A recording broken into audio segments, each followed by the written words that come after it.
So Oh, how are you holding up with the whole end of days here going on? well, I mean, I have to admit that after writing a book dealing with a plague, I missed the whole toilet paper thing completely. I did not see that coming, but my job itself is a little on the odd side. So at least I have a Okay, job. I'm grateful to have a job and hoping cool. not to get sick and stay healthy and that everyone I love stays healthy. Right. Wow. It's definitely a unprecedented time. How are you handling this as a writer?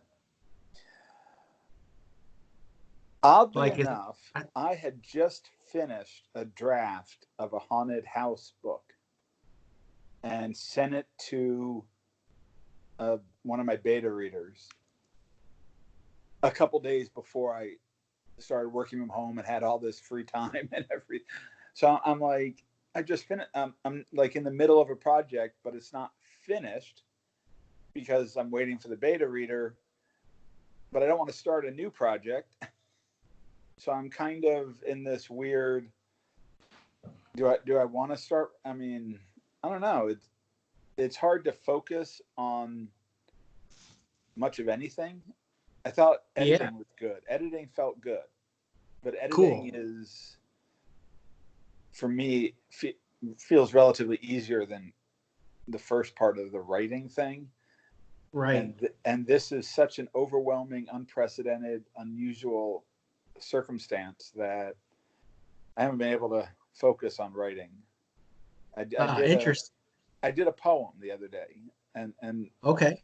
that felt good, and that was also 16 or so lines, so it was really short, but it Right. still it was something at least. So I'm trying, Cool. I suppose. Do you do you, I've seen a lot of things online where people are saying, "Oh, there's going to be a million post-apocalyptic books in a year coming out," and they're kind of derogatory. Do you think that that's like a bad thing, or do you think that could be a good thing? What do you think about? Yeah, 10, 15 years ago, it was vampires and then zombies. And, there's always something catching the zeitgeist and, riding the wave. People turn to horror throughout history in order to make sense of the shadows and understand the darkness and try to explain the inexplicable to themselves and to their families and to their societies. And horror has always helped contain the terror. Where we are Totally. now has no boundaries, so there's no containing it. No, there's no, oh, it's just a book. We know at the end the good guys are going to win. Brad Pitt is going to save the day or whatever. Instead, we have this, oh, look, good news, no, bad news, good news, bad news. And it freezes, like humanity isn't capable of handling so much from every direction. We just kind of freeze and wait for someone to say, no, this is good news. And I think once it ends, and not knock on wood, and hopefully it'll be soon and relatively pain free. Once we're past this first phase, and the odds are it returns at some point, I think there will be a just explosion of art and creativity, and you're already seeing a little bit of it. That there is music coming from everywhere online, and there is even in something as silly as all the memes, there are people trying to create and doing as much as they can to produce art. And I can imagine that when this is over, people will be grappling with what has happened and the paradigm shift that has happened to society and civilization, not just America, but this is global. And I think that there'll be a long time to determine exactly how things have changed, but they're definitely changing. And as writers and artists, we have the ability to try to put things into words and try to make sense of it. And there's going to be a lot of horror out there because that's where people go, and we need to be there to help them. Totally. Um, I think it's definitely, like you said, it's an unprecedented time, and we'll see how this shakes out for artists. Um, I always personally go back to the theory that art is a reflection of its world, and I don't begrudge any writer or artist who is going to take this situation on and express it somehow. I think that's what we're here for. And I think you were touching on that too, with talking about zombies and vampires. When those were hip, those were kind of also reflecting their eras in a big way. When the vampires were big, we were kind of at the tail end, the middle and the tail end of the AIDS epidemic. And when Walking Dead and the zombies came back, we were just seeing, terrorism um, scaring everybody, and those new zombie tales were kind of reflecting that in a way. So I think we're going to see. I think what writers and other people are afraid of is people are just going to do the same old stories post-apocalyptic style. But I think writers, I'm going to give them credit, and I think they're going to use this and twist this in the way it's different for us. Like you said, I never saw the toilet paper thing coming. It's going to make everybody rethink post-apocalypse, and it's going to be interesting. So for one, I'm looking forward, and I'm gonna wait till the movie's shown to judge it. you know, myself. So, there's a lot of folks. So that's gonna suck, and this is gonna suck. Well, how do you know? Why don't you watch it first, and maybe you'll be pleasantly surprised. Maybe it will suck. Well, who knows? Let's try, right? Absolutely. um, Shifting gears, I just wanted to say congratulations on being a Bram Stoker nominee. Thank you Um, so very much. that is just amazing. Um, how does that feel? Where were you when you heard the news? It's, I remember when being at work is an odd place to get non-work related news. It just is.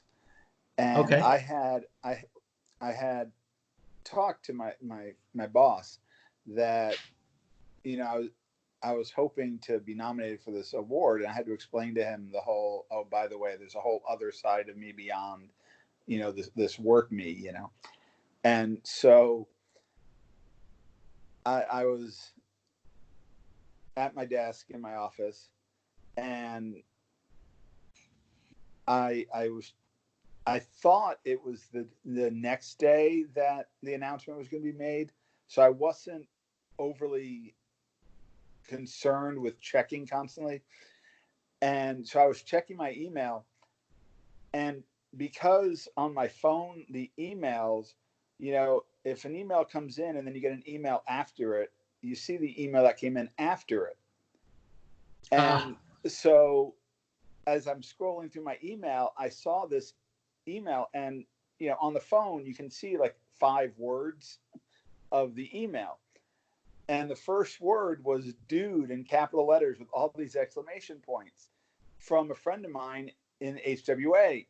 And I'm like, ha, oh, well, it kind of spoiled it, because I was like, the only reason he'd have done that is if I'd gotten the nomination.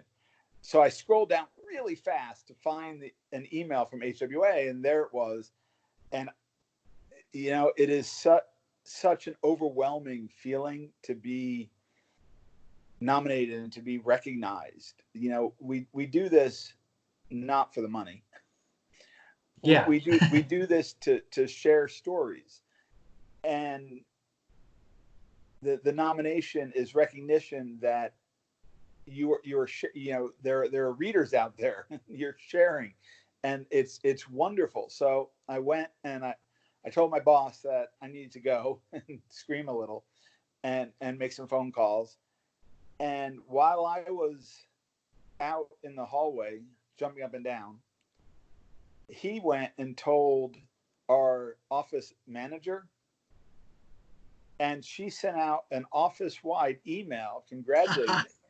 Now, I'd only just started at the company like 3 weeks before that. So the only person there who knew I was a writer was my boss. No one Wow. else knew. And realistically, I only knew about 3 or 4 people's names. I mean, I was that new at the job. Cool. And by the end of the day, everyone in the company had stopped by my office. The owner of the company had stopped by my office. Everyone was, emailing me, and people were saying hi in the hallway and stopping me to talk. And it was the best way to meet your coworkers, because they all were like, oh, well, I'm going to go home and buy your book. And it was so wonderful, and it was so appreciated. And yeah, there was a lot of jumping up and down, and thankfully due to my office manager sending out an email, there was a lot of in-person congratulations, which, Cool. it's only been 3 or 4 weeks, and the whole concept of in-person congratulations seems like a completely different reality so far back, back when we could be in person with each other. So, but yeah, it was a wonderful feeling. I'm so happy and so pleased. That's great. Have you heard from your publisher or anything like that about it? Well, with this book, I'm actually an indie. So this Oh, okay. And being this was an odd book. From the moment I started writing it, it was an odd book. I wrote it in 21 days. Whoa. Spent a lot of time editing it, but I wrote it in 21 days. And when I was done, I sent it to my agent, former agent. Okay. And her response was, oh, this is great. It's too short. Love the cup. And so she tried submitting it, but the responses we kept getting were, this is great. It's too short. Huh. And so I went back to my beta readers, and I went, my agent and I had long conversations about what can we add? And it kept coming back to every single thing I tried to add felt like filler. It felt like you were adding something. The story wants to be this length, and it doesn't, without completely destroying what it is, it doesn't want to be any longer. So she kept submitting it, and then finally gave up, and we ended up parting ways. And I had another agent come to me saying that she'd heard I had a book that was worth reading, and she wanted to read it. And so she signed me, and she submitted it, and it's too short. Huh. And she had suggestions for making it longer, but it would have required probably 9 to 12 months of work, and completely rewriting it from the ground up. Yeah. And there was no guarantee it would have improved what was already this really 40,000 word, wonderfully crafted book. And so she submitted it, and it again got all these rejections that were, oh, this is wonderful, it's too short. And so finally I was just sort of like, I'm going to self-publish this, which I'd never done before. Cool. And the fact that, I got a Stoker nomination for my first self-published work is the most astonishing, gratifying. I mean, it's really funny because I've heard from both agents, and they're both thrilled, but they tried selling this book, and all the houses loved the book. They wanted it longer. It's a long novella or a short novel. It's an odd length. And what's really amusing, I mean, it amuses me. I'm sure it doesn't amuse anyone else. Is the haunted house book that I just finished?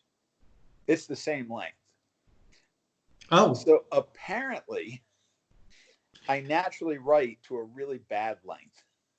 It's just it needs like 10,000 more words or 10,000 less words. It's just so we'll see. I'm if I think I'm going to end up self-publishing this one too, just because of the length, and I'm okay with that because the reaction I've gotten for 8 minutes 30 seconds has been astonishingly, overwhelmingly positive. cool. Well, it's weird because so many of these publishers, they need them to be a certain length because that's what they have to, the spines have to be a certain thickness, right? On the Right. shelves or something, right? But decades ago, someone like John Steinbeck was writing shorter things. I mean, of Mice and Men and A Red Pony and The Pearl and a lot of those of that era were super short in comparison, but they're monumental in our consciousness. And Yes. sometimes, honestly, I don't know about you, but a lot of times I'm reading these quote unquote novels, and 2/3 of them can be cut. Yes. There's so much filler in some of these novels. I'm like, oh, they're just writing to the page count. I could tell they're filling this in and, describing every little thing in an office because they need to make that count, that Yes. word Yes. count. I know I'm that like, oh, feeling, and that's what I felt with 832 was I can't add filler. I don't want to add filler. And it's really funny. And yeah. I was actually talking to someone at work after everyone found out about the nomination, and they said that they love horror, and so we ended up having a nice conversation about horror.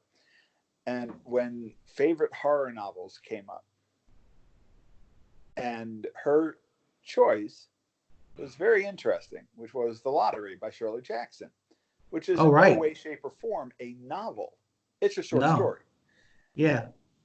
But in her mind, it has taken on the heft of a novel. Yeah. She it she's like, oh, it was short, but it's the best novel I've ever read. And I'm like, not a novel. But I didn't say that. Yeah. But it's and so if someone had gone to Shirley Jackson and said, oh, this is great, make it longer. Right. Yeah. You don't know what that would have turned into with a lot of filler, shoved Totally. in there. Maybe Hunger Games, kind of took that gauntlet in a way, and but I hear you, and it's kind of like, where's that line between commerce and genuine story? And I think that's the thing we all have to kind of rectify within ourselves. Because often, you may go for the commerce and then it still doesn't sell, and then you're stuck with something you don't even like that much, Yes. Which Yes. I know a lot of my writer friends said, oh, I wrote this to, the agent or somebody or the publisher said, if I just did this, I would take it. Then they didn't take it. And I still don't like it now. I liked my original, like you, like 20,000 word thing. I liked way better. So it's interesting. It's kind of frustrating, but it's interesting too. But I'm really glad that the validation with the Bram Stoker Award is there for your work, because I think that one of the great things about these awards is that it does celebrate things that often don't fit neatly into other categories. And I think we all kind of are attracted to those kind of things anyway, being into horror and into the genre stuff. Yes. We like stuff that's non-traditional and you can't quite put a finger on. So that's really awesome, and kudos to you for sticking to your guns. Thank you so much. I'm so gratified. It's amazing. I'm really glad, and I know that StokerCon right now is kind of being postponed. Did you make plans to attend StokerCon this year? No, because it's too expensive. Yeah, Um, I love StokerCon, but over the years, due to various life situations, travel has limited me to going to the ones that are nearby. So sure. I made New Orleans and I made Atlanta, and Okay. I've had phenomenal times at both, and I'm looking forward to the next time it's on the East Coast. Okay. I'm looking forward to the next time we have conventions, because Right. they're they're they're such a wonderful way to meet and to renew friendships and to share things. And it's devastating to me that everything's being canceled, and canceling the StokerCon, the first one in the UK, with everything that, Yeah. it was, that was a real shame, and hopefully this is temporary. Well, it's looking to be postponed for later in the summer. We're hoping early fall. We're still working on the dates. Um, and beyond the StokerCon UK, Denver is the year after. Right. So Denver's shaping up already too, which is cool. And we'll probably all be wearing spacesuits, so they might mistake us for a science fiction convention.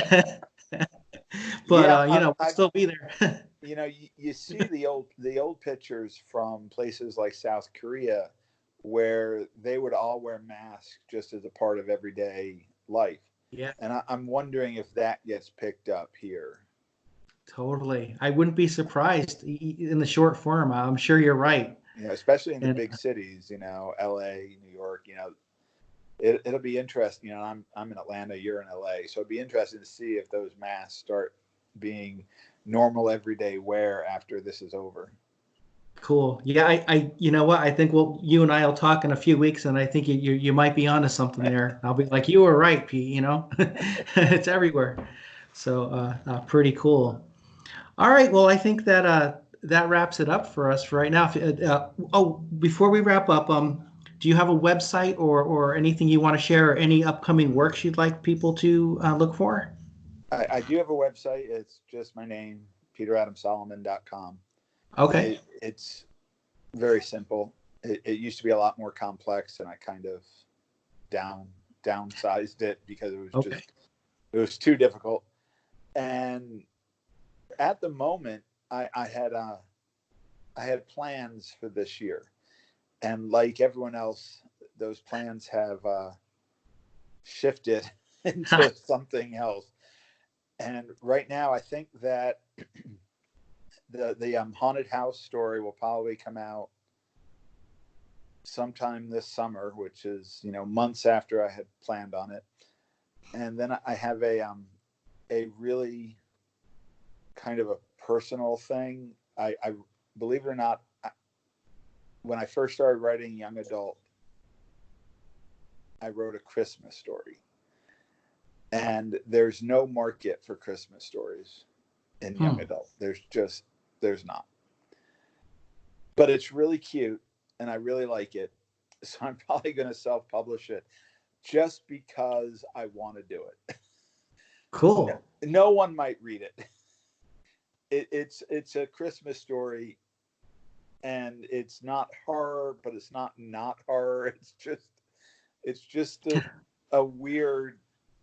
It was literally, I was experimenting with writing young adult, and the Harry Potter thing was going on, and Twilight was going on. So there was all this stuff around me in the culture, and I'm like, oh, I kind of want to do that.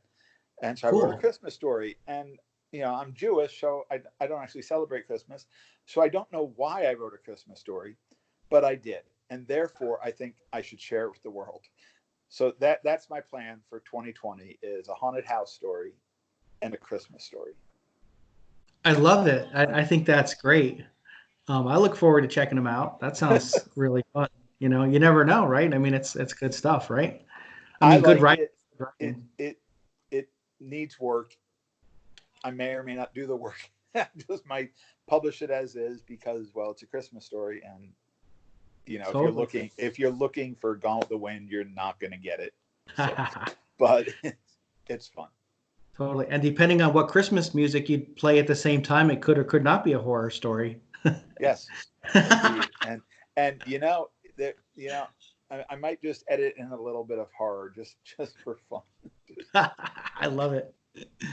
So, All right, man. Well, thank you for talking to me. And well, thank again, you. you're welcome. And congratulations. It's been great talking to you. And, stay safe. and stay well. Thank you. You too. Stay healthy, please. Thanks. Okay. All Have a right. great night. You too. We'll talk to you later.